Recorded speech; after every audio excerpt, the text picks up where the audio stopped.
ਸਿੰਘਾਂ ਅਟਕ ਤੱਕ ਦੁਰਾਨੀ ਨੂੰ ਦਬੱਲਿਆ। ਨੂਰਪੁਰ ਦੇ ਰਾਜੇ ਨੇ ਸਿੰਘਾਂ ਦੀ ਅਧੀਨਗੀ ਮੰਨ ਲਈ।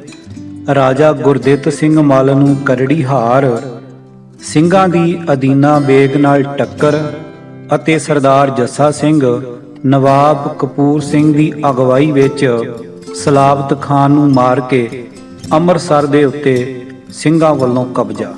ਵਾਹਿਗੁਰੂ ਜੀ ਕਾ ਖਾਲਸਾ, ਵਾਹਿਗੁਰੂ ਜੀ ਕੀ ਫਤਿਹ। ਅਹਿਮਦ ਸ਼ਾਹ ਜਦ ਲਾਹੌਰੋਂ ਤੁਰਿਆ ਤਾਂ ਸਰਦਾਰ ਚੜ੍ਹਤ ਸਿੰਘ ਖਬਰ ਪਾ ਕੇ ਮਗਰ ਲੱਗ ਪਿਆ। ਉਸ ਨੂੰ ਦੁਰਾਨੀਆਂ ਨੂੰ ਸੁੱਕ ਮਾਂਜ ਕਰਨ ਦਾ ਤੇ ਵਹੀਰ ਲੁੱਟਣ ਦਾ ਚੰਗਾ ਮੌਕਾ ਹੱਥ ਲੱਗ ਗਿਆ। ਚਨਾਬ ਦਰਿਆ ਪਾਰ ਕਰ ਰਹੀ ਦੁਰਾਨੀ ਫੌਜ ਤੇ ਉਸ ਨੇ ਹੱਲਾ ਬੋਲ ਦਿੱਤਾ। ਹਾਰ ਖਾ ਕੇ ਵਾਹੋ ਦਾਹੀ ਮੁੜੀ ਜਾਂਦੀ ਫੌਜ ਨੂੰ ਬਚ ਨਿਕਲਣ ਦੀ ਕਾਹਲ ਸੀ, ਸੋ ਬਹੁਤ ਸਾਰਾ ਆਪਣਾ ਮਾਲ ਅਸਬਾਬ ਤੇ ਚੰਗੇ ਚੰਗੇ ਘੋੜੇ ਖੁਆ ਕੇ ਦਰਿਆ ਟੱਪ ਗਏ। ਖੱਬੇ ਕੰਢੇ ਤੇ ਲੁੱਟਿਆ ਸਾਰਾ ਮਾਲ ਅਸਬਾਬ ਸਮੇਟ ਕੇ ਸਰਦਾਰ ਚੜ੍ਹਤ ਸਿੰਘ ਦਰਿਆ ਟੱਪ ਕੇ ਦੁਰਾਨੀਆਂ ਨੂੰ ਅਟਕ ਤੱਕ ਦੱਬੀ ਗਿਆ ਤੇ ਉਹਨਾਂ ਨੂੰ ਬੁਰੀ ਤਰ੍ਹਾਂ ਕਰਕਾ ਸੁੱਟਿਆ। ਇਸ ਦੇ ਦੋ ਫਾਇਦੇ ਹੋਏ। ਇੱਕ ਤਾਂ ਜਾਂਦੀ ਵਾਰੀ ਦੁੰਮ ਦਬਾ ਕੇ ਭੱਜੇ ਜਾਂਦੇ ਦੁਰਾਨੀ ਰਾਹ ਵਿੱਚ ਕਿਧਰੇ ਲੁੱਟ ਮਾਰ ਨਾ ਕਰ ਸਕੇ ਤੇ ਦੇਸ਼ ਉਹਨਾਂ ਦੇ ਹੱਥੋਂ ਉਜੜਨ ਤੋਂ ਬਚ ਗਿਆ। ਦੂਸਰਾ, ਚੜ੍ਹਤ ਸਿੰਘ ਦੀ ਬਹਾਦਰੀ ਤੇ ਦਲੇਰੀ ਦਾ ਰੋਹਬ ਇਸ ਸਾਰੇ ਇਲਾਕੇ ਤੇ ਛਾ ਗਿਆ। ਨੂਰਪੁਰ ਦੇ ਰਾਜੇ ਨੇ ਸਿੰਘਾਂ ਦੀ ਅਧੀਨਗੀ ਮੰਨ ਲਈ। ਕਲਾਨੌਰ ਕੋਟ ਬੁੱਢਾ ਪਾਸ ਸਿੰਘਾਂ ਨਾਲ ਹੋਈ ਝੜਪ ਪਿੱਛੋਂ ਦੁਰਾਨੀ ਫੌਜ ਲਾਹੌਰ ਨੂੰ ਮੁੜ ਗਈ। ਸਿੱਖ ਸਰਦਾਰ ਸੁੱਖਾ ਸਿੰਘ, ਚੜ੍ਹਤ ਸਿੰਘ, ਹਰੀ ਸਿੰਘ, ਜੈ ਸਿੰਘ ਕਨ੍ਹਈਆ ਆਦਿ ਪਠਾਨਕੋਟ ਵੱਲ ਹੋ ਤੁਰੇ। ਰਸਤੇ ਵਿੱਚ ਲਖਪਤ ਰਾਏ ਦੇ ਹਮਾਇਤੀਆਂ ਨੂੰ ਸੋਧਦੇ ਹੋਏ ਪਠਾਨਕੋਟ ਦੇ ਚੜ੍ਹਦੇ ਵਿੱਚ ਨੂਰਪੁਰ ਹਿਮਾਚਲ ਪ੍ਰਦੇਸ਼ ਜਾ ਪੁੱਜੇ। ਨੂਰਪੁਰ ਦਾ ਰਾਜਾ ਸਿੰਘਾਂ ਦਾ ਲਾਮ ਲਸ਼ਕਰ ਵੇਖ ਕੇ ਬਹੁਤ ਭੈ ਭੀਤ ਹੋ ਗਿਆ। ਲੜਨ ਦੀ ਥਾਂ ਈਨ ਮੰਨ ਕੇ ਲੰਗਰ ਲਈ ਮਾਇਆ ਦੇ ਗੱਫੇ ਭੇਟ ਕਰਕੇ ਸਿੰਘਾਂ ਨਾਲ ਦੋਸਤਾਨਾ ਗੰਢ ਲਿਆ। ਰਾਜਾ ਗੁਰਦਿੱਤ ਮੱਲ ਨੂੰ ਕਰੜੀ ਹਾਰ। ਇਸ ਵੇਲੇ ਪਹਾੜ ਦੀ ਕੰਢੀ ਦਾ ਫੌਜਦਾਰ ਗੁਰਦਿੱਤ ਮੱਲ ਸੀ। ਲਖਪਤ ਰਾਏ ਨੇ ਗੁਰਦਿੱਤ ਮੱਲ ਨੂੰ ਸਿੰਘਾਂ ਉੱਤੇ ਹੱਲਾ ਕਰਨ ਲਈ ਪਹਿਲਾਂ ਹੀ ਹੁਕਮ ਭੇਜਿਆ ਹੋਇਆ ਸੀ। ਲਖਪਤ ਰਾਏ ਨੇ ਪੰਜਾਬ ਦੇ ਸਾਰੇ ਹੀ ਫੌਜਦਾਰਾਂ ਨੂੰ ਇਹ ਹੁਕਮ ਦਿੱਤਾ ਹੋਇਆ ਸੀ ਕਿ ਜਿਸ ਦੇ ਵੀ ਇਲਾਕੇ ਵਿੱਚ ਸਿੰਘ ਆਉਣ, ਉਹ ਫੌਜਦਾਰ ਆਸਿਓਂ ਪਾਸਿਓਂ ਸਹਾਇਤਾ ਇਕੱਠੀ ਕਰਕੇ ਸਿੰਘਾਂ ਉੱਤੇ ਹੱਲੇ ਕਰੇ, ਮਾਰ ਦੇਵੇ ਜਾਂ ਫੜ ਕੇ ਲਾਹੌਰ ਪਹੁੰਚਾ ਦੇਵੇ ਤੇ ਆਪਣੇ ਇਲਾਕੇ ਵਿੱਚ ਕਿਧਰੇ ਟਿਕਣ ਨਾ ਦੇਵੇ। ਇੰਜ ਉਸਨੇ ਸਿੰਘਾਂ ਵਿਰੁੱਧ ਇੱਕ ਕਰੜਾ ਬੰਨ ਨੂੰ ਬੰਨਿਆ ਹੋਇਆ ਸੀ। ਇਹ ਫੌਜਦਾਰ ਸਿੰਘਾਂ ਵਿਰੁੱਧ ਪੂਰੀ ਤਿਆਰੀ ਵਿੱਚ ਬੈਠਾ ਹੋਇਆ ਸੀ। ਸਦਰਾ ਬਦਰਾ ਪਿੰਡ ਲਾਗੇ ਦੋਹਾਂ ਦਲਾਂ ਦੀ ਮੁੱਠ ਭੇੜ ਹੋ ਗਈ। ਰਾਜਾ ਗੁਰਦਿੱਤ ਮੱਲ ਪਾਸ ਆਪਣੀ 5000 ਸਵਾਰ ਤੇ 7000 ਪਿਆਦਾ ਫੌਜ ਤੋਂ ਬਿਨਾਂ ਰਣਜੀਤ ਦੇਵ ਜੰਮੂਵਾਲੀਏ, ਜਸ ਰੋਟੀਏ ਅਤੇ ਮਾਣਕੋਟੀਏ ਡੋਗਰਿਆਂ ਦੀਆਂ ਫੌਜਾਂ ਵੀ ਨਾਲ ਸਨ। ਸਿੰਘ ਕੁੱਲ ਮਿਲਾ ਕੇ 2000 ਦੇ ਏੜ-ਗੇੜ ਸਨ। ਲੜਾਈ ਬੰਦੂਕਾਂ ਨਾਲ ਆਰੰਭ ਹੋਈ। ਸਿੰਘਾਂ ਉੱਤੇ ਦਬਾਅ ਵਧਦਾ ਵੇਖ ਕੇ ਸਰਦਾਰ ਹਰੀ ਸਿੰਘ ਨੇ ਕਿਹਾ ਕਿ ਨਿਰੇ ਰਾਮ ਜੰਗਿਆਂ ਨਾਲ ਪੂਰਾ ਟਾਕਰਾ ਨਹੀਂ ਹੋਣਾ। ਤੇਗਾਂ ਸੂਤ ਕੇ ਵੈਰੀ ਦੀਆਂ ਕਤਾਰਾਂ ਵਿੱਚ ਘੁਸ ਜਾਓ।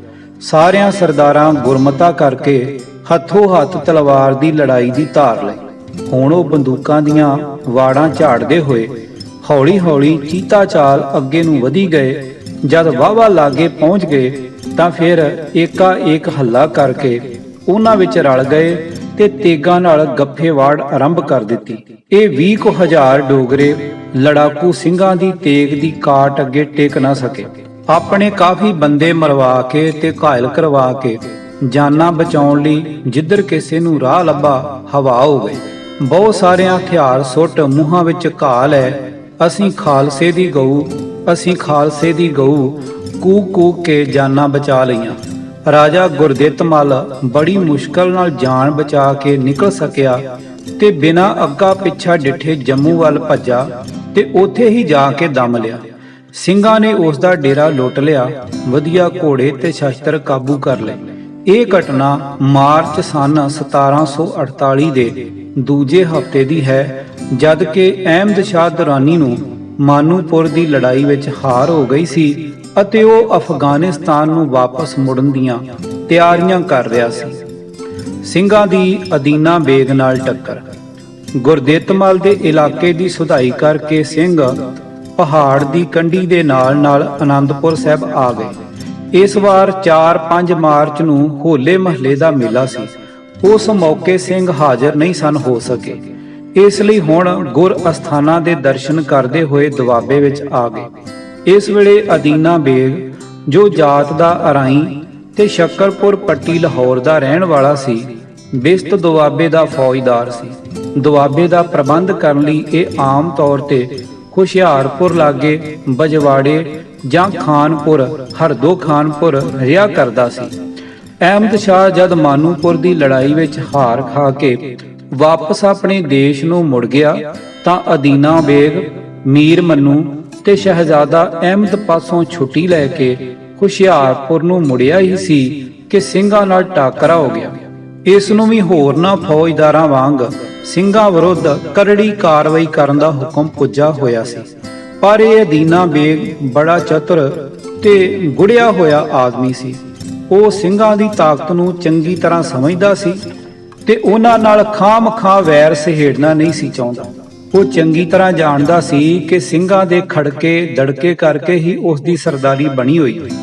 ਅਦੀਨਾ ਬੇਗ ਮੁਗਲ ਸਰਕਾਰ ਦੇ ਦਿਲ ਵਿੱਚ ਸਿੰਘਾਂ ਦਾ ਹੂਆ ਬਣਿਆ ਰੱਖਣਾ ਚਾਹੁੰਦਾ ਸੀ। ਦੂਜੀ ਗੱਲ ਇਹ ਵੀ ਸੀ ਕਿ ਇਹ ਇਲਾਕਾ ਗਸ਼ਤੀ ਫੌਜਾਂ ਦੇ ਫੇਰੇ ਤੋਰੇ ਤੋਂ ਬਾਹਰ ਸੀ। ਫੌਜਾਂ ਇਸ ਪਾਸੇ ਬਹੁਤ ਹੀ ਘੱਟ ਆਉਂਦੀਆਂ ਸਨ। ਇਸ ਕਰਕੇ ਸਰਕਾਰੀ ਅਫਸਰਾਂ ਨੇ ਇੱਧਰ ਸਿੰਘਾਂ ਉੱਤੇ ਘੱਟ ਹੀ ਵਧੀਕੀਆਂ ਕੀਤੀਆਂ ਸਨ ਤੇ ਸਿੰਘ ਵੀ ਇਹਨਾਂ ਨਾਲ ਕੋਈ ਬਹੁਤਾ ਵੈਰ ਵਿਰੋਧ ਨਹੀਂ ਸਨ ਰੱਖਦੇ। ਇਸ ਇਲਾਕੇ ਵਿੱਚ ਸਿੰਘਾਂ ਵੱਲੋਂ ਲੁੱਟ-ਮਾਰ ਦੀਆਂ ਕੋਈ ਸ਼ਿਕਾਇਤਾਂ ਨਹੀਂ ਸਨ ਪੁੱਜਦੀਆਂ। ਇਸ ਲਈ ਲਾਹੌਰ ਸਰਕਾਰ ਦੇ ਮਨ ਵਿੱਚ ਇਹ ਪੱਕਾ ਭਰਮ ਬਣਿਆ ਹੋਇਆ ਸੀ ਕਿ ਇਸ ਇਲਾਕੇ ਵਿੱਚ ਸਿਰਫ ਅਦੀਨਾ ਬੇਗ ਹੀ ਅਮਨ ਚੈਨ ਕਾਇਮ ਰੱਖ ਸਕਦਾ ਹੈ। ਉੱਪਰਲੀ ਝੜਪ ਦਾ ਕੋਈ ਦੋ ਟੁਕ ਫੈਸਲਾ ਨਾ ਹੋ ਸਕਿਆ। ਦੋਵੇਂ ਧਿਰਾਂ ਹੀ ਪਿੱਛੇ ਹਟ ਗਈਆਂ। ਅਦੀਨਾ ਬੇਗ ਆਪਣੇ ਡੇਰੇ ਖਾਨਪੁਰ ਨੂੰ ਚਲਾ ਗਿਆ, ਜੋ ਹੁਸ਼ਿਆਰਪੁਰੋਂ ਉੱਤਰ ਲਹਿੰਦੇ ਵਿੱਚ ਨਾਲ ਹੀ ਸੀ। ਸਿੰਘ ਦੁਆਬੇ ਵਿੱਚ ਦੀ ਵਿਚਰਦੇ ਹੋਏ ਸ੍ਰੀ ਅੰਮ੍ਰਿਤਸਰ ਨੂੰ ਚਲੇ ਗਏ। ਇਹ ਵਾਕਿਆ ਮਾਰਚ ਸਨ 1748 ਦੇ ਤੀਸਰੇ ਹਫ਼ਤੇ ਦਾ ਹੈ। ਅਹਿਮਦ ਸ਼ਾਹ ਅਫਗਾਨਿਸਤਾਨ ਨੂੰ ਮੁੜਿਆ ਜਾ ਰਿਹਾ ਲਾਹੌਰ ਦੇ ਕਿਤੇ ਲਾਗੇ ਚਾਗੇ ਹੀ ਹੋਵੇਗਾ। ਸਿੰਘਾਂ ਨੇ ਇਸ ਵੇਲੇ ਤੱਕ ਦੁਆਬੇ, ਰਿਆੜਕੀ ਅਤੇ ਮਾਝੇ ਵਿੱਚ ਹੱਥ ਮਾਰ ਕੇ ਵਾਵਾ ਸਾਜੋ ਸਮਾਨ, ਸ਼ਸਤਰ ਅਤੇ ਘੋੜੇ ਕਾਬੂ ਕਰ ਲਏ ਤੇ ਆਪਣੀ ਕਾਫੀ ਤਾਕਤ ਬਣਾ ਲਈ। ਜ਼ਕਰੀਆ ਖਾਨ ਨੇ ਆਪਣੇ ਅੰਤਲੇ ਦਿਨਾਂ ਵਿੱਚ ਸਿੱਖਾਂ ਪ੍ਰਤੀ ਕੁਝ ਨਰਮੀ ਫੜ ਲਈ ਤੇ ਇੰਜ ਸਿੱਖਾਂ ਉੱਤੇ ਹੋ ਰਹੀ ਸਖਤੀ ਇੱਕ ਹੱਦ ਤੱਕ ਬੰਦ ਹੋ ਗਈ। ਸ੍ਰੀ ਦਰਬਾਰ ਸਾਹਿਬ ਦੇ ਦੁਆਲਿਓਂ ਪਹਿਰੇ ਉਠਾ ਲਏ ਗਏ ਸਨ। ਸਿੰਘ ਖੁੱਲੇ ਦਰਸ਼ਨ ਦੀਦਾਰੇ ਕਰ ਸਕਦੇ ਸਨ, ਪਰ ਇਹ ਖੁੱਲ ਬਹੁਤੇ ਸਮੇਂ ਤੱਕ ਨਾ ਰਹੀ। ਸਿੰਘਾਂ ਹੱਥੋਂ ਜਸਪਤ ਰਾਏ ਦੇ ਮਾਰੇ ਜਾਣ ਕਾਰਨ ਲਖਪਤ ਨੇ ਯਹੀਆ ਖਾਨ ਪਾਸੋਂ ਸਿੱਖਾਂ ਦੀ ਸਮੁੱਚੇ ਤੌਰ ਤੇ ਕਤਲਾਮ ਦੇ ਹੁਕਮ ਲੈ ਲਏ ਸਨ। ਸਿੱਖਾਂ ਉੱਤੇ ਪਹਿਲਾਂ ਨਾਲੋਂ ਕਿਤੇ ਜ਼ਿਆਦਾ ਸਖਤੀ ਦਾ ਦੌਰ ਆਰੰਭ ਹੋ ਗਿਆ। ਦਰਬਾਰ ਸਾਹਿਬ ਦੁਆਲੇ ਬੜਾ ਕਰੜਾ ਪਹਿਰਾ ਲਾ ਦਿੱਤਾ।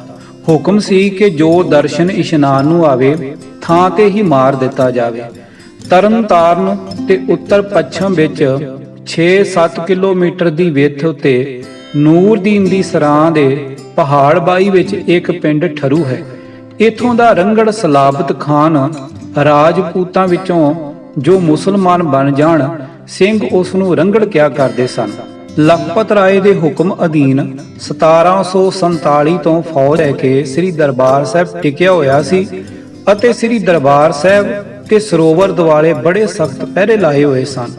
ਚੌਹੀਂ ਪਾਸੇ ਛੋਟੀਆਂ-ਛੋਟੀਆਂ ਗੜੀਆਂ ਅਤੇ ਉੱਚੇ-ਉੱਚੇ ਬੁਰਜ ਬਣਾ ਕੇ ਉਹਨਾਂ ਉੱਤੇ ਟਾਂਗੂ ਤੇ ਚੰਗੇ ਨਿਸ਼ਾਨਚੀ ਬੰਦੂਕਾਂ ਵਾਲੇ ਬਿਠਾਏ ਹੋਏ ਸਨ, ਤਾਂ ਕਿ ਵੇਲੇ ਕੁਵੇਲੇ ਦਰਸ਼ਨ ਇਸ਼ਨਾਨ ਕਰਨ ਆਏ ਸਿੰਘਾਂ ਨੂੰ ਦੂਰੋਂ ਹੀ ਗੋਲੀ ਮਾਰ ਕੇ ਮਾਰ ਦਿੱਤਾ ਜਾਵੇ। ਇਹਨਾਂ ਸਖਤੀਆਂ ਦੇ ਬਾਵਜੂਦ ਸਿੰਘ ਸਿਰ ਤਲੀ ਉੱਤੇ ਧਰ ਕੇ ਆਉਂਦੇ, ਕਈ ਸ਼ਹੀਦੀ ਜਾਮ ਪੀ ਜਾਂਦੇ, ਕਈ ਇਸ਼ਨਾਨ ਕਰ ਵੀ ਜਾਂਦੇ। ਅਹਿਮਦ ਸ਼ਾਹ ਹਾਰ ਖਾ ਕੇ ਆਪਣੇ ਦੇਸ਼ ਅਫਗਾਨਿਸਤਾਨ ਨੂੰ ਮੁੜ ਗਿਆ ਸੀ। ਸਿੰਘ ਸਮਝਦੇ ਸਨ ਕਿ ਹੁਣ ਲਾਹੌਰ ਦੇ ਰਾਜ ਪ੍ਰਬੰਧ ਵਿੱਚ ਛੇਤੀ ਹੀ ਅਦਲਾ ਬਦਲੀ ਹੋਵੇਗੀ। ਦੁਰਾਨੀ ਵੱਲੋਂ ਥਾਪੇ ਗਏ ਹਾਕਮ ਜੱਲੇ ਖਾਨ ਅਤੇ ਦੀਵਾਨ ਲਖਪਤ ਰਾਏ ਆਪਣੇ ਅਹੁਦਿਆਂ ਉੱਤੇ ਟਿਕੇ ਨਹੀਂ ਰਹਿਣਗੇ।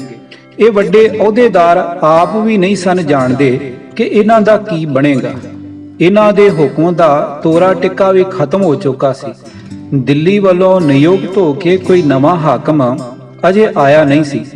ਇਸ ਅਸਥਿਰਤਾ ਤੋਂ ਫਾਇਦਾ ਉਠਾਉਣ ਲਈ ਦਲ ਖਾਲਸਾ ਦੇ ਸਰਦਾਰਾਂ ਆਪਸ ਵਿੱਚ ਗੁਰਮਤਾ ਕਰਕੇ ਅੰਮ੍ਰਿਤਸਰ ਨੂੰ ਆਜ਼ਾਦ ਕਰਾਉਣ ਲਈ ਤਿਆਰੀ ਕਰ ਲਈ।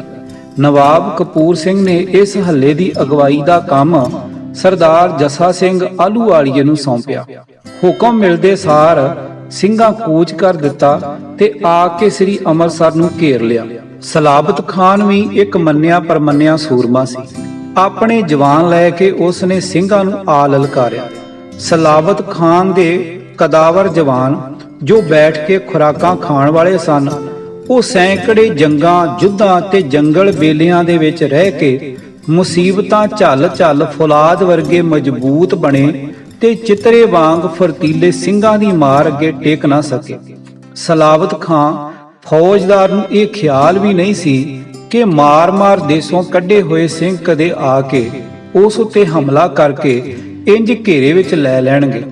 ਉਹ ਆਪਣੇ ਦੁੰਬੇ ਖਾਣੇ ਸੂਰਮਿਆਂ ਨੂੰ ਅਜਿੱਤ ਸਮਝਦਾ ਸੀ, ਪਰ ਜਦ ਉਸ ਨੇ ਇਸ ਘੋਰ ਯੁੱਧ ਵਿੱਚ ਉਮੀਦੋਂ ਉਲਟ ਆਪਣੇ ਜਵਾਨਾਂ ਦੇ ਪੈਰ ਉਖੜਦੇ ਵੇਖੇ ਤਾਂ ਉਸ ਨੂੰ ਬੜਾ ਰੋਹ ਚੜਿਆ। ਘੋੜਾ ਭਜਾ ਕੇ ਆਪਣੇ ਲੜਾਕਿਆਂ ਦੀਆਂ ਮੋਹਰਲੀਆਂ ਸਫਾਂ ਵਿੱਚ ਆ ਕੇ ਹੱਲਾਸ਼ੇਰੀ ਦੇਣ ਲਈ ਉਹਨਾਂ ਨੂੰ ਲਲਕਾਰਨ ਲੱਗਾ ਕਿ ਸਿੰਘਾਂ ਨੂੰ ਅਜ਼ਲ ਘੇਰ ਲਿਆਈ ਹੈ, ਇੱਕ ਵੀ ਕਾਫਰ ਬਚ ਕੇ ਨਾ ਜਾਵੇ ਗਾਜੀਓ। ਇਹ ਵੇਖ ਕੇ ਨਵਾਬ ਕਪੂਰ ਸਿੰਘ, ਸਰਦਾਰ ਜੱਸਾ ਸਿੰਘ, ਸਰਦਾਰ ਤਾਰਾ ਸਿੰਘ ਗੈਬਾ ਤੇ ਚੂੜ ਸਿੰਘ ਭਕਣੀਆਂ ਆਦ ਖਾਨ ਉੱਤੇ ਜਾ ਪਏ। ਸਰਦਾਰ ਜੱਸਾ ਸਿੰਘ ਨੇ ਮੂਹਰੇ ਹੋ ਕੇ ਸਲਾਬਤ ਖਾਨ ਨੂੰ ਵੰਗਾਰਿਆ ਕਿ ਆ ਖਾਨਾ, ਬਣ ਮਰਦ ਦਾ ਬੱਚਾ ਤੇ ਜਰਾ ਵੇਖ ਦੋ ਹੱਥ ਮੇਰੇ ਨਾਲ। ਖਾਨ ਨੇ ਤਮਕ ਖਾ ਕੇ ਬੜੇ ਕ੍ਰੋਧ ਨਾਲ ਇੱਕ ਭਰਵਾਂ ਮਾਰੂ ਵਾਰ ਸਰਦਾਰ ਜੱਸਾ ਸਿੰਘ ਉੱਤੇ ਕੀਤਾ, ਪਰ ਸਰਦਾਰ ਜੱਸਾ ਸਿੰਘ ਨੇ ਇਹ ਵਾਰ ਆਪਣੇ ਢਾਲੇ ਉੱਤੇ ਰੋਕ ਲਿਆ। ਇਸ ਤੋਂ ਪਹਿਲਾਂ ਕਿ ਸਲਾਬਤ ਖਾਨ ਉਸ ਉੱਤੇ ਦੂਜਾ ਵਾਰ ਕਰੇ, ਸਰਦਾਰ ਨੇ ਆਪਣੇ ਦੁਧਾਰੇ ਖੰਡੇ ਦਾ ਇੱਕ ਐਸਾ ਤੁਲਵਾਂ ਹੱਥ ਉਸ ਉੱਤੇ ਝਾੜਿਆ ਕਿ ਖਾਨ ਦਾ ਸਿਰ ਭੋਏ ਉੱਤੇ ਆਣ ਡਿੱਗਾ।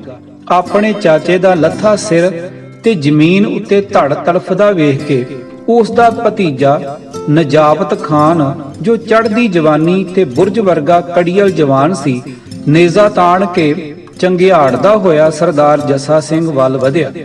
ਨੇਜ਼ਾ ਸਰਦਾਰ ਜੱਸਾ ਸਿੰਘ ਦੇ ਸੀਨੇ ਵੱਲ ਵਾਹੁਣ ਹੀ ਲੱਗਾ ਸੀ ਕਿ ਨਵਾਬ ਕਪੂਰ ਸਿੰਘ ਨੇ ਖਿੱਚ ਕੇ ਇੱਕ ਐਸਾ ਤੀਰ ਮਾਰਿਆ ਜੋ ਉਸ ਦੇ ਸੀਨਿਓਂ ਪਾਰ ਲੈ ਗਿਆ ਤੇ ਨਜਾਬਤ ਖਾਨ ਡਿੱਗਦਾ ਹੀ ਪ੍ਰਾਣ ਤਿਆਗ ਗਿਆ। ਫੌਜ ਨੇ ਜਦ ਆਪਣੇ ਆਗੂਆਂ ਦੀਆਂ ਲਾਸ਼ਾਂ ਭੋਏ ਤੇ ਤੜਫਦੀਆਂ ਵੇਖੀਆਂ ਤਾਂ ਉਸ ਨੇ ਹੌਸਲੇ ਹਾਰ ਦਿੱਤੇ। ਫੌਜ ਨਿਰਾਸ਼ ਹੋ ਕੇ ਮੈਦਾਨੋਂ ਭੱਜ ਨਿਕਲੀ। ਖਾਲਸੇ ਨੇ ਮਗਰ ਲੱਗ ਕੇ ਗੱਫੇ ਵਾੜ ਕੀਤੀ। ਇਹ ਘਟਨਾ ਮਾਰਚ ਦੇ ਤੀਜੇ ਹਫ਼ਤੇ ਦੇ ਅੰਤ ਜਾਂ ਚੌਥੇ ਦੇ ਆਰੰਭ ਦੀ ਹੈ। ਸਿੰਘਾਂ ਦਾ ਸ੍ਰੀ ਅੰਮ੍ਰਿਤਸਰ ਤੇ ਕਬਜ਼ਾ ਹੋ ਗਿਆ।